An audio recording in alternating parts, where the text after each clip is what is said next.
Hello and welcome to ATARC's webinar series. Today, topic experts will share strategies that agencies can implement to alleviate the concern of the unknown and make operations more efficient. My name is Kirsten Katsaruba, and I have the pleasure of moderating today's panel. ATARC stands for the Advanced Technology Academic Research Center, and ATARC is an organization that facilitates collaboration between government, industry, and academia in order to accelerate technology modernization initiatives. We provide ongoing opportunities for cross-agency collaboration through on-site interaction, learning, and market research. I'd like to welcome all of our attendees that are joining us today, and a special thank you to Lee Cronin and the entire Merlin Cyber team for making today's event possible. Before we begin, I want to encourage the audience to submit questions of your own in the Q&A section of this platform, and also answer the poll questions as we go through them in order to ensure that you receive your CPE credit for today. With all of that said, I'd love to welcome our panelists to come on camera and come off mute as we will begin with a round of introductions from each of you. So if we could start with Lou, if you could share with us who you are, what you do, and what agency or organization you're with. Sure, and thank you for having me today. I'm Lou Eichenbaum. I'm with the Department of Interior, where I am the Zero Trust Program Manager. I've been in that role for a little over 2 years now. And in that role, I'm responsible for overseeing the development of the department's Zero Trust strategies, overseeing implementation of our Zero Trust capabilities, as well as, and what's really sort of become almost my full-time job, is educating folks on what is Zero Trust and building a culture of Zero Trust across the department. So again, very happy to be here and looking forward to the conversation. Thank you. And we'll go to Jerry next. Hello, my name is Gerald Karen. I am the Chief Information Officer for the International Trade Administration at the Department of Commerce, as well as one of the leads for the Zero Trust Working Group at ATARC. Thank you. Harry, you're next. Thanks, Kirsten. I'm Harry Wingo. I'm an assistant professor at the National Defense University in the College of Information and Cyberspace, where I've been full-time faculty for 7 years. And we are the chairman's university. We educate cyber leaders, specifically that concerns how to employ, how to wield the information element of national power. And so it means I'm a DoD civilian. It's great to be here. Thank you. And on audio, we have Sherry.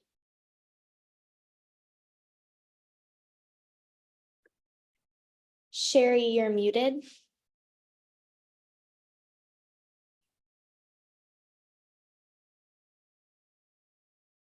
Okay, we can't hear you yet, so let's skip to Elena and we'll come back. Hello, this is Sherry Thomas. I'm the Cyber Technology Officer for United States Marine Corps Cyberspace Command. And so we are the proponents from the Marine side to U.S. Cyber Command.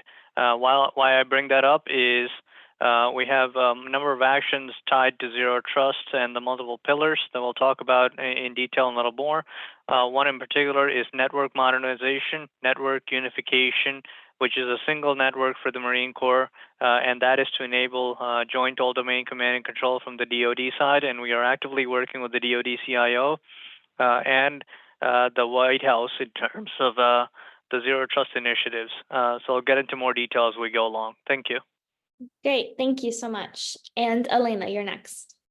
Hello, everyone. My name is Elena Peterson. I am a senior cybersecurity researcher at the Pacific Northwest National Laboratory, which is a Department of Energy national research and development center. My cyber focus is in a number of areas that includes Zero Trust. We do a lot of the R&D for Zero Trust for the DOE and the government writ large. Thank you. And then Daniel.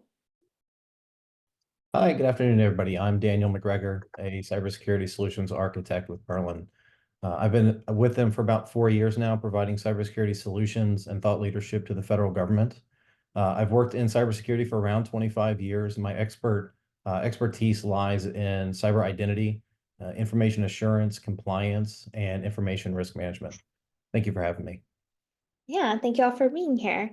And just as a reminder, we don't need to go in any particular order for these questions, but if you feel really inclined to jump in, just use the raise hand icon and I'll be sure to answer you. or call on you. But with that being said, Harry, if you don't mind kicking us off with our first question, which is, how do identity and privilege management solutions integrate with existing federal IT infrastructure, and what does the implementation process look like for government agencies? Thank you. First, I'd like to double click on the context, the why do anything. We're at war. As the DoD CIO said, John Sermon, we're at war in cyberspace. And the way that we prevail is to make a shift to these principles. So that's what Zero Trust is. That requires, of course, a change in culture, mindset, but it also includes having Zero Trust architectures. That means there's going to have to be some technology refresh. There's technological debt that is holding some people back from being able to use all the factors and things that are required. But I think as far as how we integrate with existing IT infrastructure, one of the most important things is first the headspace to change the approach, but it will require doing some technological upgrades, which is important. And as far as the implementation process, I'm with DoD, but you've got people like Randy Resnick, who is the lead over at the program office for Zero Trust, and their deadlines by 2027. And so that process, and DoD is really getting after it. So I would encourage folks to look at that as an example of what that process looks like. But again, it always comes down to people first, and the why. And the what is so that we can defeat adversaries who are not just sophisticated. We're in a time of great power competition. So that means the stakes could not be higher. But we do have to make sure that we have the right type of technology that's in place to do so. And absolutely, above all, culture matters. Yeah, thank you for kicking us off there. Thank you. Gary, would you like to weigh in on that question as well? No, Harry answered it perfectly. Why would I want to say anything more? No, it is a culture change. It's not just a technical project that we're doing. It is a culture. We want to make the most of our investments. So understanding where you're at and what maturity level you're at, I think is very important as a first step. So you absolutely know where you need to improve and where your gaps are. Not just like look at a pillar and say, I got to go buy a tool. Also look at your people, process, and procedures. How do people want to work? Not how do they work today? How do they want to work tomorrow? I look at this as a modernization effort. I don't look at it as a cybersecurity project, really. There's an opportunity here for modernization that can bring great benefits to our users. So definitely look at that. As far as identity itself, in like using some of the cloud technologies and things like that, take advantage of those tools and features that they have. The configurations, understand them, how to monitor them properly is very important. I can't stress that enough. Know how to monitor. You're responsible. Yes, we know we use SaaS and we use PaaS, and the vendor is responsible for a certain amount of configuration and providing it. But at the end of the day, it's still your data and you're responsible for it. So understand how to monitor, understand how to leverage the tools, least privilege, not just least privilege, but just in time administration for those privileged accounts, just enough administration for those privileged accounts, so that if it is get compromised, if it's just in time, it's just a normal account. It doesn't have any privileges when it gets compromised unless it's being used. It doesn't need to sit dormant and be privileged. Previously, we used to put things in a group that gave them the rights to do so. People wouldn't use those accounts half the time, and they'd log. And if they got compromised, they were fully privileged accounts, and they didn't need to be perpetually. So make sure that you timestamp them or time bound them, if that's the case, and need to be, and pull them out of those privileges, so that if they do get compromised, they don't have access to anything. So leverage the tools that are available. There's many tools and opportunities I think people need to look at that they've already invested in. Great, thank you. Yes, Harry, go ahead. Yeah, thanks, Jerry. It just made me think of something very important as an example of something that we already have. And that would be CAC cards, PIV cards. And so that's an actual piece of architecture. The federal government has moved forward on it. DoD has been in the lead on that. So I would say that's an example of something where, of course, it's not just the technology, but when you have that type of element in a network that really is focused on data mapping, not just network mapping, that's an important element of it. So thanks. Thank you. Sherry, go ahead. Yes, yeah, I'm going to take on another viewpoint from here, which is the .mil PS side of it.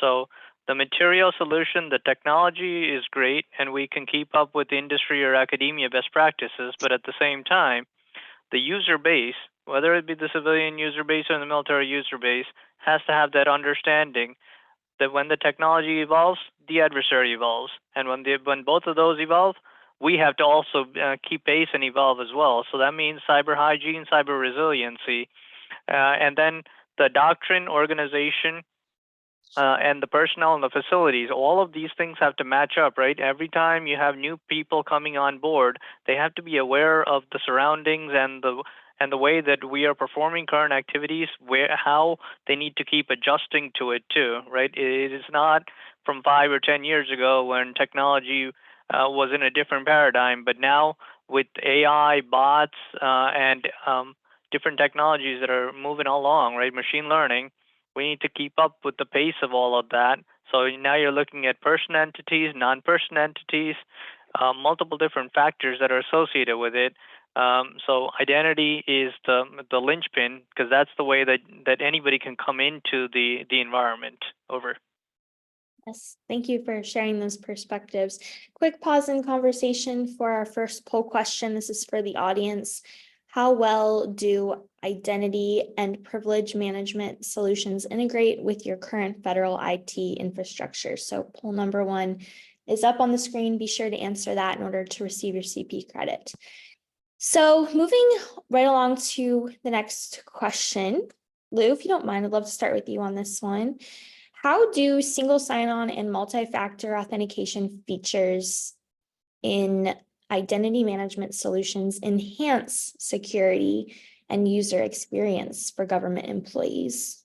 Yeah, well, I think, and we've already heard from Harry and Jerry and Harry, Jerry, and Sherry. Oh, that worked. That's interesting. Okay, sorry about that.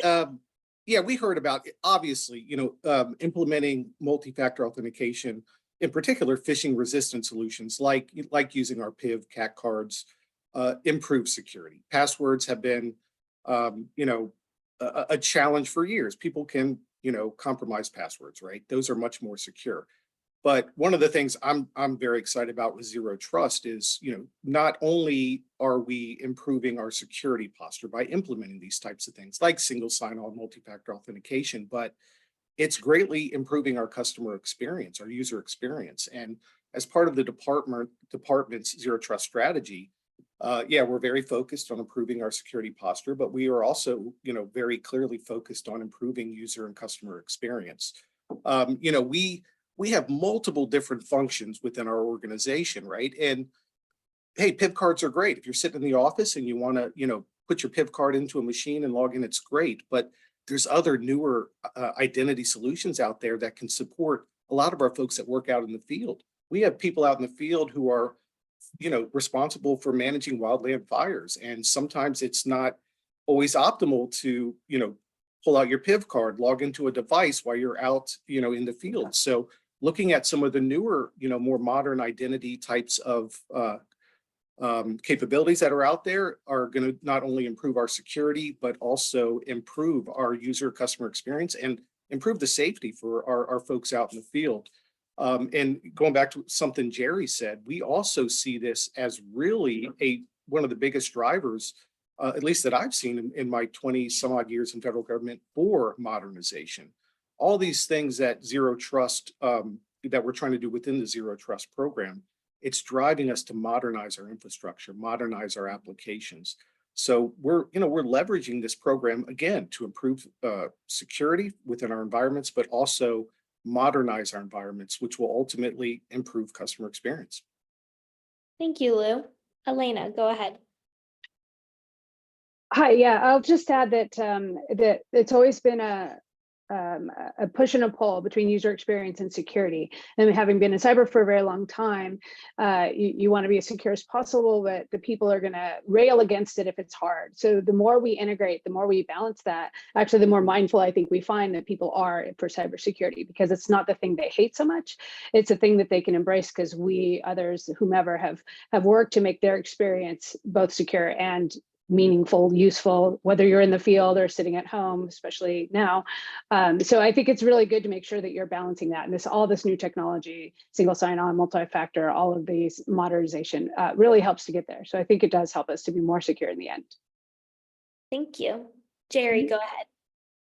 Yeah, one of the things I would say is, previously, we'd have system owners and they'd, create a system and they all had different ways to do authentication. And some better than others. But by using some solutions and federating this, we're not only standardizing along how these people authenticate, but we're giving them a more seamless experience as well.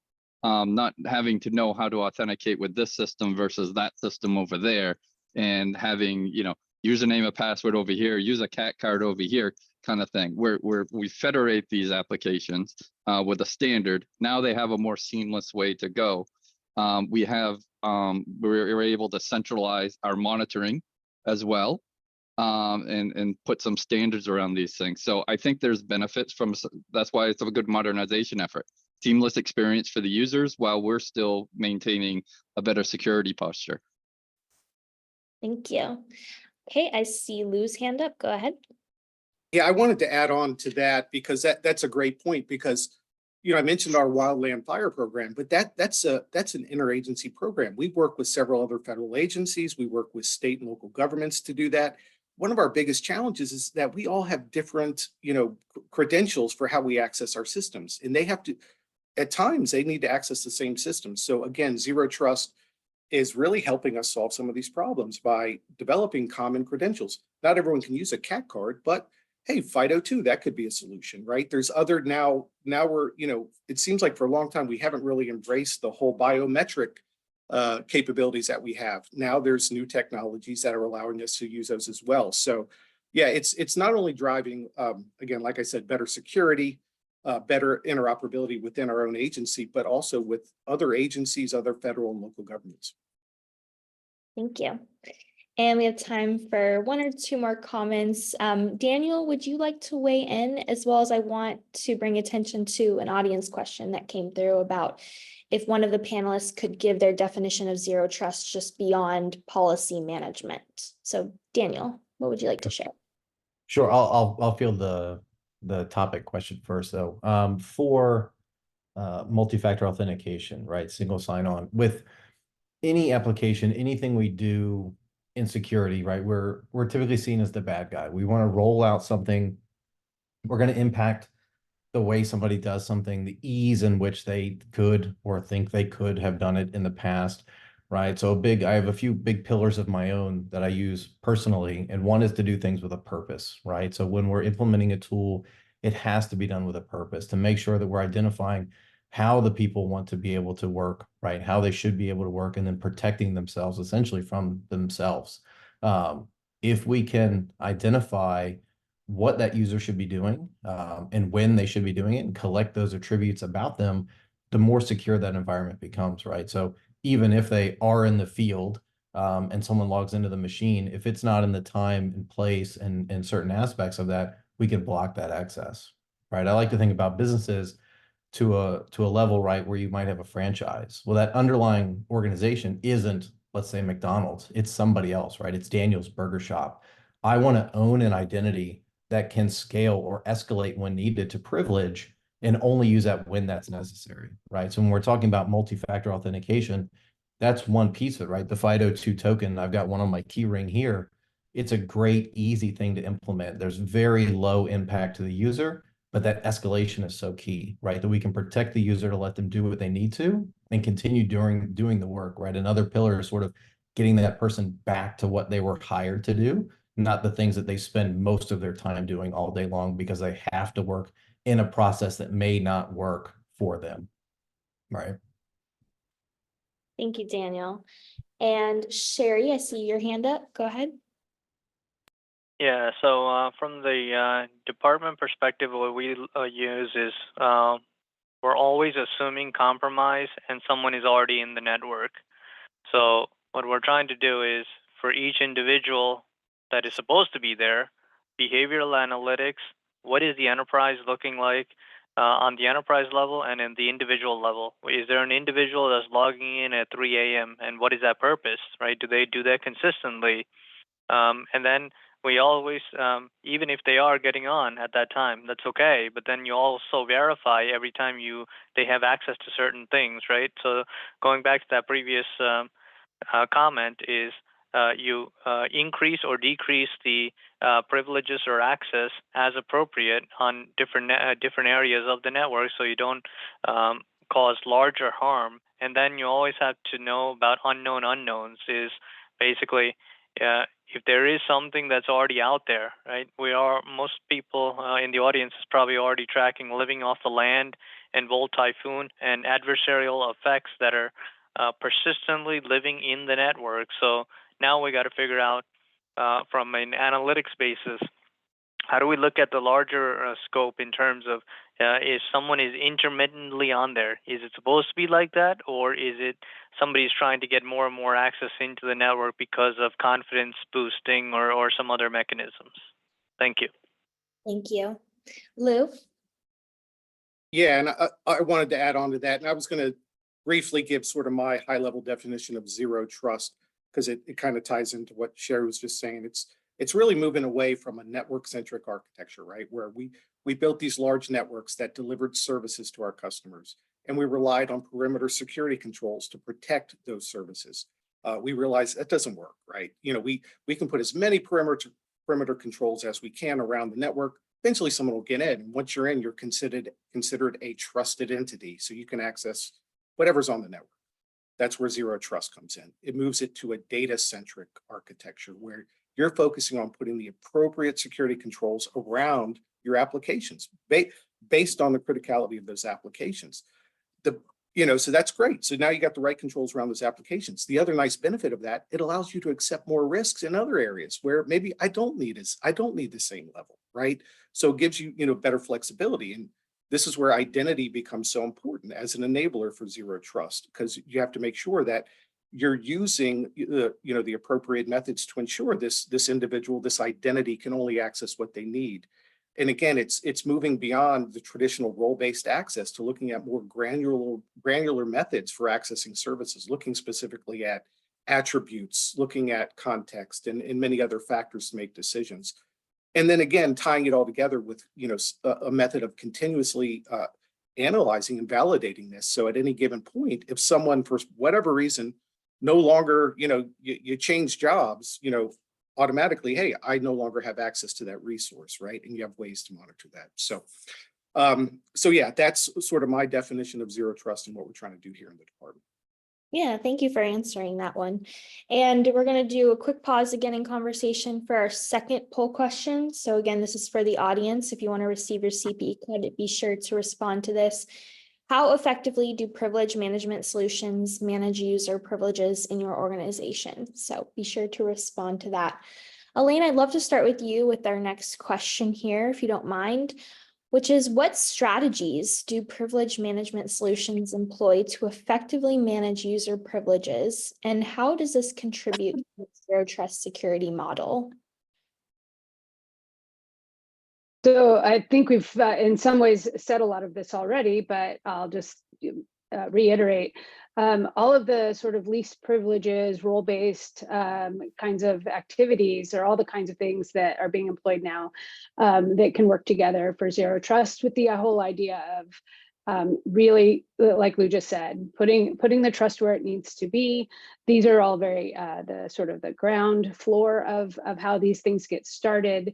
But if you can't control who's looking at what piece of data or who's accessing which application, the rest of your security is going to really suffer. So yeah, again, he also brought up, and so I'll just reiterate that it also comes down to the monitoring. and verifying. You can't just sort of assess, do this once and call it good. People change, jobs change, they leave the company, things like that. And so you have to be constantly sort of monitoring and updating these controls, but all of that is a part of the zero trust architecture so that you have better security. Thank you, Elena. Would anyone else like to weigh in on that, or should we move right along to our next question? Daniel, yes, go ahead. Yeah, if I could. So I just wanted to just bring up, it's really about the integration that an identity provider can provide to the organization, right? And a lot of these things, because integration, let's call them like application 3.0s, right? They're not the basic applications where identity or the user lived by itself. These were made purposely to integrate with almost everything, right? Whether they're skim provisioning. So something like, in the corporate world, you might have a Workday application. So somebody is brought onto the organization, they work for Jimmy, and Jimmy can approve what applications that user should have, right? That provisioning should be automatically done. Anyone that's ever used SharePoint, I guarantee you, while you worked in the group you worked with, you couldn't access the tools you needed. But as soon as you left, you retained access to that information for the rest of your career. And it doesn't scale, right? So if we can bring in automation, if we can integrate, again, those technologies, the processes, more importantly, those people, the better they can work, right? So more focusing on how those strategies, what they can do, right? It's all about, again, just efficient tools that can lead us to, growth of the individual through their life cycle of that organization. Thank you. Jerry, go ahead. And I'm going to elaborate a little more on what Daniel's saying because it's very good. We have many digital identities. I have numerous digital identities. I am only one human. I need to be able to tie those identities back to that human because I am only one human. I'll always only be one human. I am not multiple humans, although I'm represented by many digital identities. I have to be able to tie those back because I think to Daniel's point is if I move or if I leave, all of those things have to be accounted for in some form or fashion. I should not have rights to this. I should not have rights to that as a result of a life change that happened within my work career. So it's very important to be able to tie those identities back to a human. Now, a lot of things that happen is not all identities we know are human, but they are digital identities of service accounts, and people always seem to avoid those things because they just don't want to deal with them. But those service accounts are doing something on behalf that a human needs to be done. So those need to be accounted for in the digital identity space as well. And definitely, we have over the time, and I think another thing to Daniel's point is we have group nested things historically, right? As a result of me being part of this group, I also got, not only did I get access to the thing I needed, but I might have got access to additional things because as the result of all that nesting that people did and mismanagement. So a lot of the mistakes have been due to bad admin hygiene. They're going to people do things the easiest way possible, and I'm not faulting anybody, but they're going to find the easy way to do things. Sometimes they don't understand what the potential result of that easy button method is. So we really have to understand and tie digital identities back and truly do the least privilege and just enough administration and time-bound things so that when they do get compromised, I mean, when we talk about zero trust, it's about reducing the blast radius. We already said we are going to be compromised, but reduce that blast radius and mitigate what the damage is that's going to be done. And by doing some of these things, you'll reduce your damage and the pain that you have to go through to recover from it. Thank you, Jerry. And Harry, over to you. Yeah, I just wanted to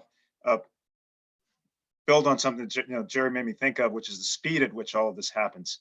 And we know how important cloud is, but if you're talking about the federal enterprise, JWC, and the clouds that we need to move forward, and what comes to mind for me is something like Platform One, where the Air Force was a mover on that.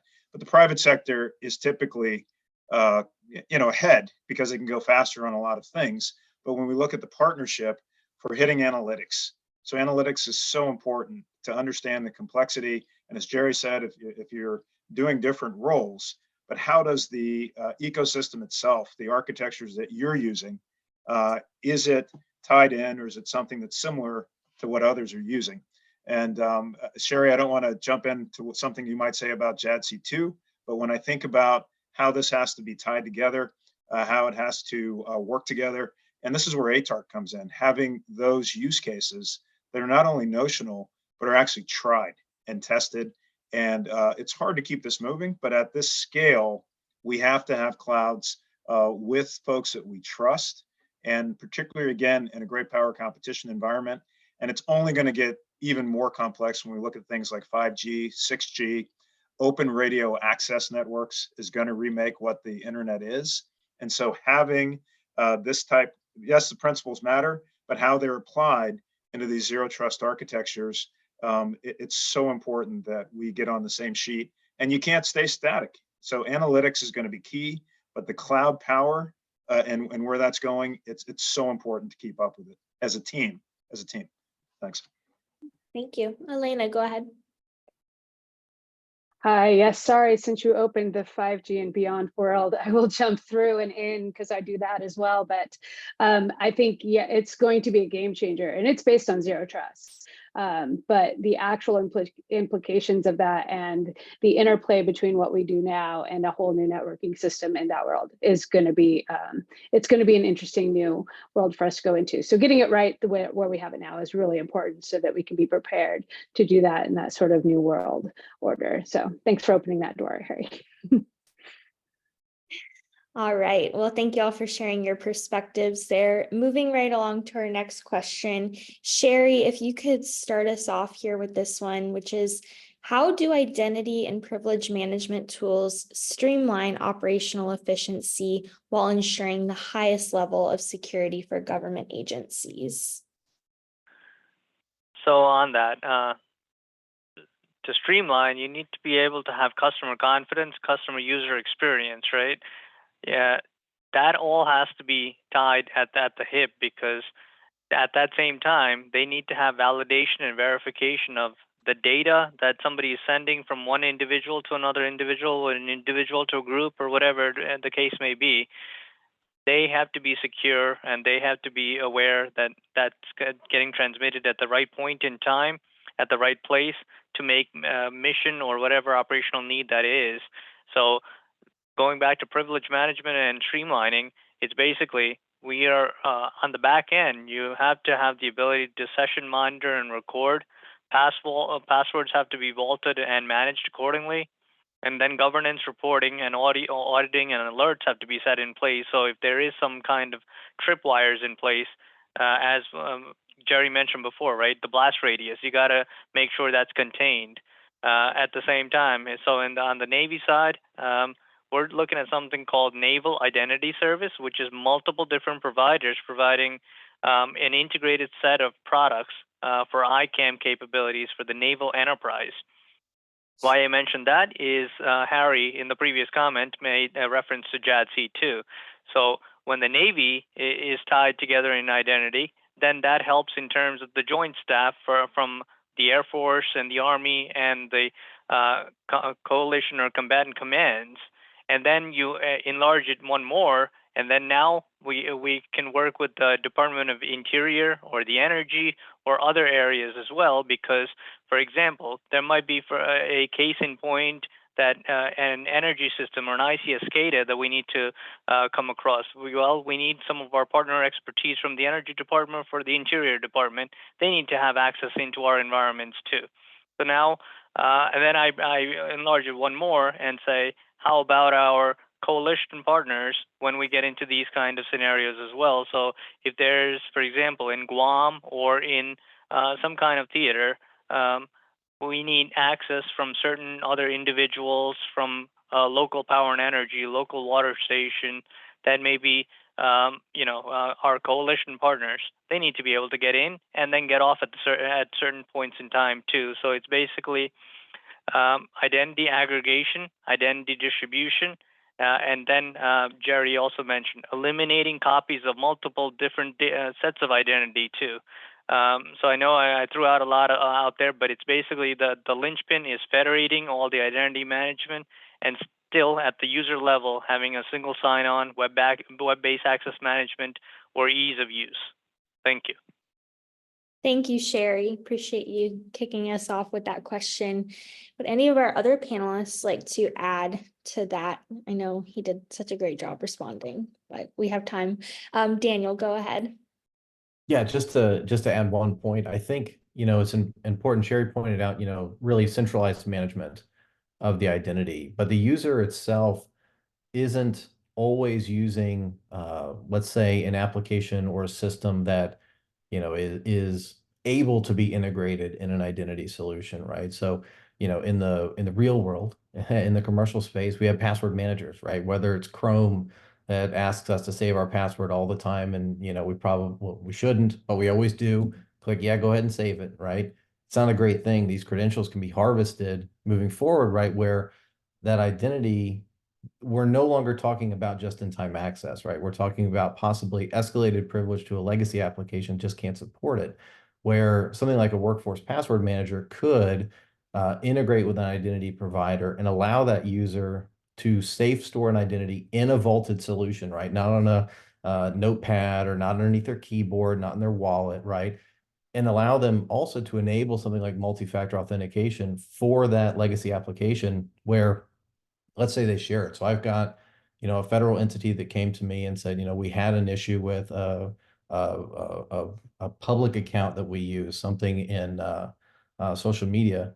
And the reason there was a problem is because multi-factor authentication couldn't really be enabled because multiple people used to manage that login, right? So with something like a workforce password manager, they can now go in, enable MFA, and allow those multiple users to be essentially granted access from the person that owns it, right? It's my account. I can share it with you. You can now log in. So I'm enabling, centralized management of all of my, let's call it the enterprise applications, but also those localized, individual legacy applications where I just can't have a single identity, right? There's going to be a D McGregor put out there and nothing can provision or automatically deprovision me. So, allow holistic management, right? And it's been said a few times, right, that hygienic approach of managing identities sometimes does have to be placed on the user themselves. So enabling them through some sort of, enterprise available tool is something that we need to focus on. Thank you, Daniel. Lou, go ahead. Yeah, I wanted to add on because, I think what Daniel said spot on, right? Because, when I was first brought into this Zero Trust program for the department, it was primarily because of OMB 2209. Initially, I was brought in to put a team together to develop our response to that. And then it kind of grew into whatever it is I'm doing today. But the very first foundational goal for OMB 2209 was you must have a enterprise phishing resistant identity management solution, and 100% of your applications must use it by the end of FY24. So, initially I in working with our various technical folks across the department, I was like, oh, this should be pretty easy. We have an enterprise identity management solution that everybody uses, right? We have PIV cards that, we have a very, very good ICAM program that uses PIV cards, Active Directory. Then I realized only about 20% of our applications actually leverage the solution, right? So that's when, we realized, hey, this is a big challenge. And one of the things we had to do over the last 2 years is really focus on these applications, many of which were legacy applications that couldn't use this solution, right? So we were able to, improve that quite a bit over the last 2 years, but there's still a lot of work to do. So again, it goes back to the concept of, Zero Trust. CISA put out the maturity model. There are 5 pillars. You can't just focus on identity alone. You could have the best identity management solution in the world, but if your applications can't use it, it's no good to you. Thank you. Elena? Yeah, and just to think of the future centralized identity management may not be a solution that's viable if you need identification faster than that can happen if it's centralized. So we're going to have to think about what happens when we're in a much more distributed world, and how do we do this in a very much more distributed fashion, because we just can't afford the time it would take to confirm identity over some sort of distance to a central location. So there's some research to be done even moving into that future world, and how we handle identity management in general. Thank you. Okay, Sorry. quick pause again for our third and final poll question. There's been a request to keep the poll up a little bit longer, so let's have that up on the screen there. Which feature do you believe contributes more to both security and user experience for government employees? So again, for our audience at home, third poll question up on the screen, please go ahead and respond to that. All right, and then we probably have time for one more question before we get into our round of key takeaways. So Jerry, if you could kick us off with this next question here. How do identity and privilege management solutions fit into the broader cybersecurity ecosystem and interact with other security tools and platforms that are used by federal agencies? Very carefully. No, I mean, so definitely fits in various levels, right? You know, we have tools that we are using to do all this monitoring. We're only thinking of our end users and applications sometimes with this, but we also have our privileged users. We have the people that are doing the monitoring and things, understanding those personas, what personas, those identities, those digital identities fit is very important.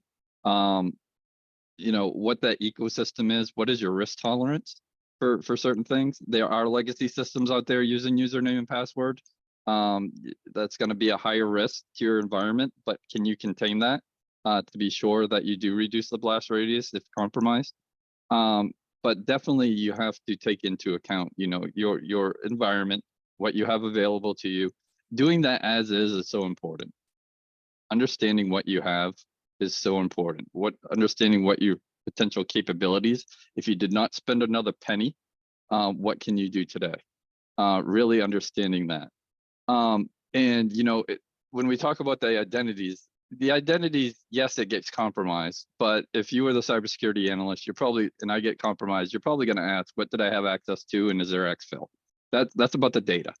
So depending on what kind of level of data you're accessing should depend on what level of authentication and authorization you need. You know, I may log in now and I have access to the cafeteria schedule, the internet, the intranet, you know, the internal things that every employee should have, but nobody outside the office should have. But I want to get to my HR data. I got to do some kind of step up. You know, so there should be boundaries around these things. That's what we're talking about with zero trust, is putting boundaries closer around the more important things. I always, everybody's heard me use the analogy, right? You got to protect the crown jewels. If my bologna sandwich gets stolen, there's plenty of bologna and bread in the world, I'll make another one. I'm concerned because I'm hungry, but I've got to be able to say, are my crown jewels still protected? Are they still protected? Yes. Only certain people should be able to access those. The fewer, the better. So definitely have to take these things into account. So what are your targets? What are you allowing these people to access? What are they trying to access, and making the decisions, and not just factoring in the level of authentication. There's different risks to a CAT card than there is a username and password, but use the other factors as well. Is it a known network? Is it a fully managed device? I have telemetry on and I can understand. You know, use all the data and the factors that you can. Build your risk tolerances to make your decisions. And if those risk tolerances get breached, take an action. And it cannot be a one-time event where you authenticate and get authorized and have a nice day. It has to be an ongoing thing, because factors can change at any time, and that could breach a threshold, a risk threshold that you need to take an action. So it needs to be an ongoing authentication authorization. Now, I'm not saying every 5 minutes I'm going to ask you to put in your PIN, but I should be checking factors all the time.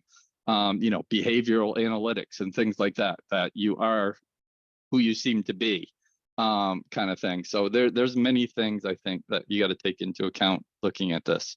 Not just how did I authenticate and then, oh, good, I think you are who you are. Have a nice day. Thank you. All right, Harry, go ahead. Yeah, I just wanted to come back to a point about technical debt and about one of the other things that's in place at federal agencies would be how you move the bits around in the first place. And so if you think of something like FITARA and how long it's taken, unfortunately, to Networks was the old contract vehicle for upgrading, the rat's nest of copper wires and making sure you're getting on the fiber and doing more with what's possible for broadband access, and 5G came up.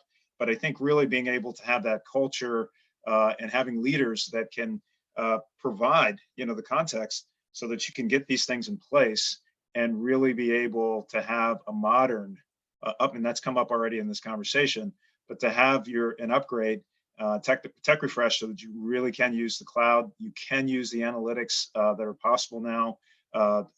I know that CDAO was mentioned, something that, what they're working on with artificial intelligence and where all the federal enterprise will go. It's not going to work if you're not able to keep up, kind of like the amusement park. You must be this tall to ride this ride. We're about to go on a crazy ride, but you have to have those upgrades and have the networks in place and the people that are ready, right? The culture, the education. We do that at National Defense University. Our classes get cyber leaders ready to make sure that they're not just doing things right, that's management, but they're doing the right things. So you have to meet to where we're going to make any of this work. So thanks, just wanted to make that point. Thank you. Jerry, go ahead. Yes, thank you. So back to the question: identity and privilege management solutions fitting into the broader ecosystem. The good to have answer is seamlessly. It should fit in seamlessly and tightly with everything else in the ecosystem. But in reality, as Harry mentioned, and Jerry mentioned, is we got legacy products and we have modernizing things too. So now you deal with a greenfield approach trying to fit in with brownfield approaches too. And then the technical debt piece of it, right? How you make sure everything is coming up on pace with technology, because that consistently changes too. Limiting factors, time and resources, right? We have personnel challenges in terms of cybersecurity professionals writ large, right? It's not, I'm not saying government, but writ large in the entirety. And then time is always a limiting, because every time you put something out there, there's always another mechanism that somebody else, an adversary, finds to get back into it. So now, what are the trade-offs with these things? What we're trying to do in the entirety, and I think it's across the government, is adapting to the change and being able to interoperate between all of these different systems and platforms and everything else that's already out there. CDAO was mentioned, CIO was mentioned, and we have the plethora of multiple different governmental colleagues here too, right? How do we do it? Prioritization of mission risk. What is most important, and how can we get things done in terms of quick, easy to answer solutions versus longer term things that have a vision or a long-term strategy going forward, and we have to continually prioritize the changement of that. Identity management, right? The way that we look at it is getting the user to the device, whether it be a machine or a human user, to the device, and then from the device to the applications, tools, and mission sets. So those are those critical linkages that we got to figure out, right?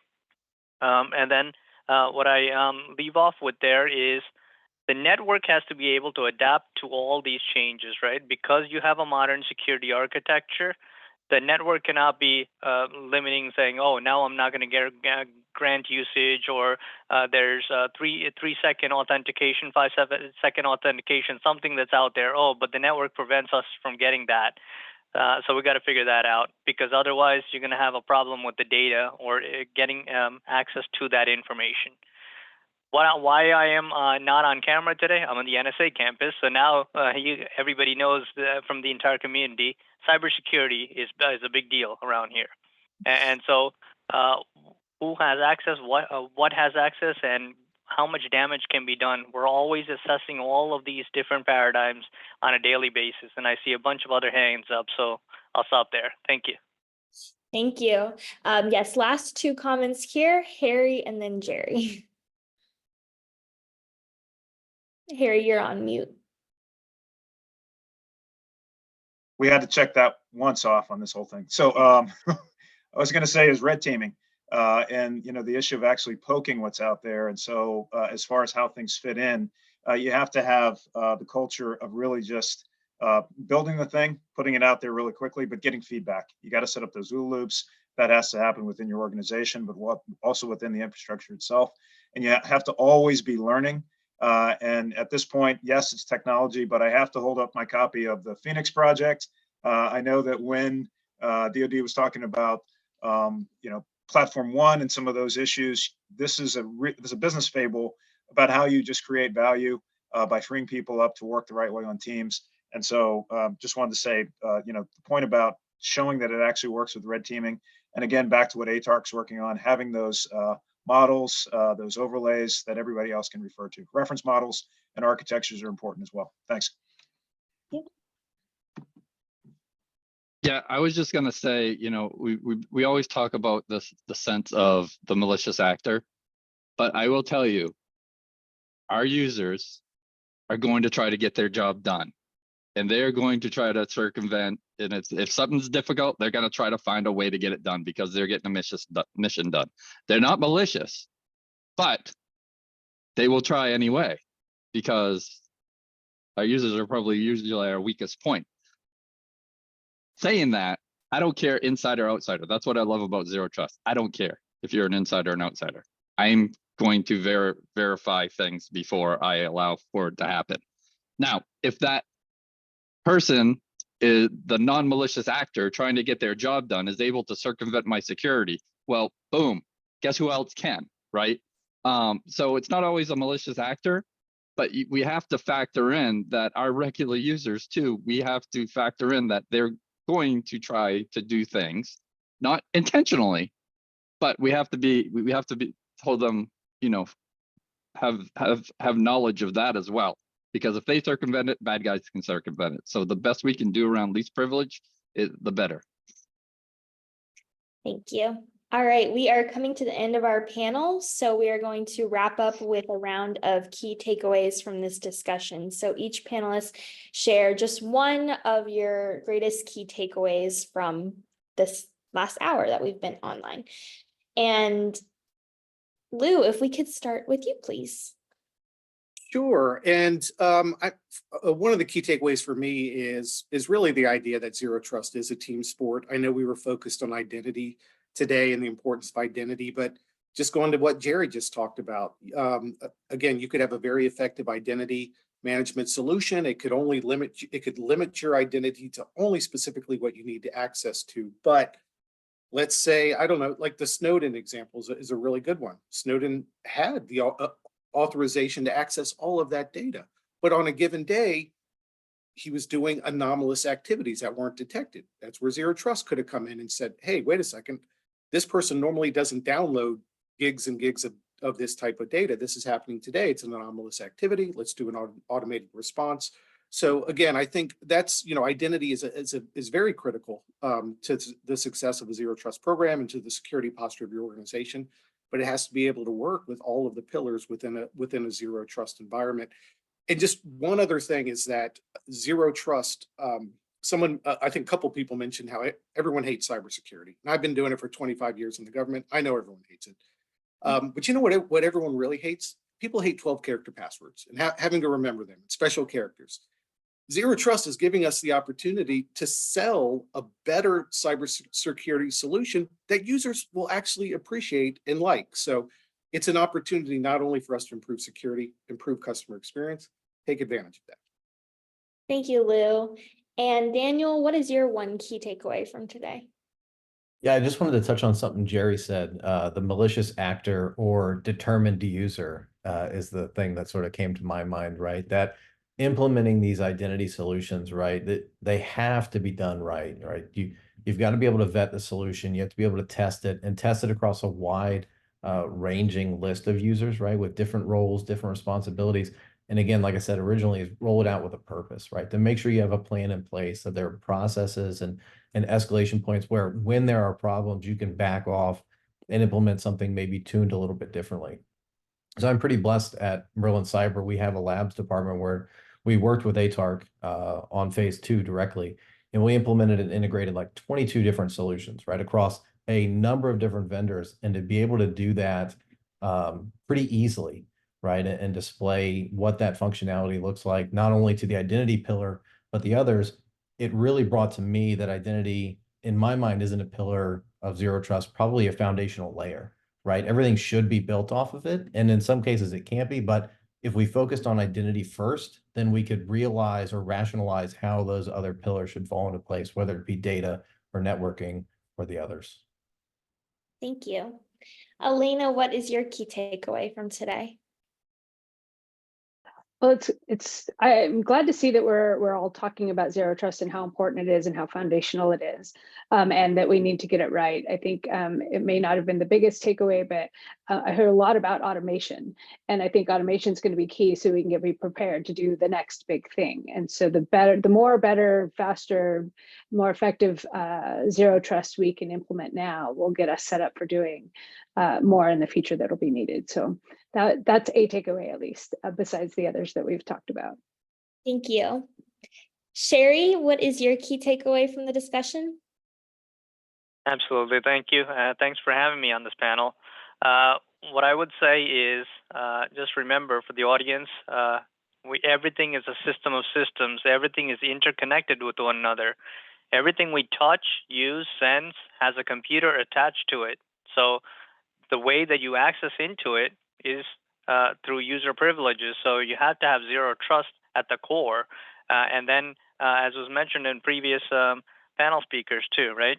The privileged access and the multiple different layers of how we can get into different areas, that has to consistently be able to segment or adapt to the environment just in time with privileged access management, monitors, hooks in place, and then securing the management of all of the identities in a bifurcated or disparate manner.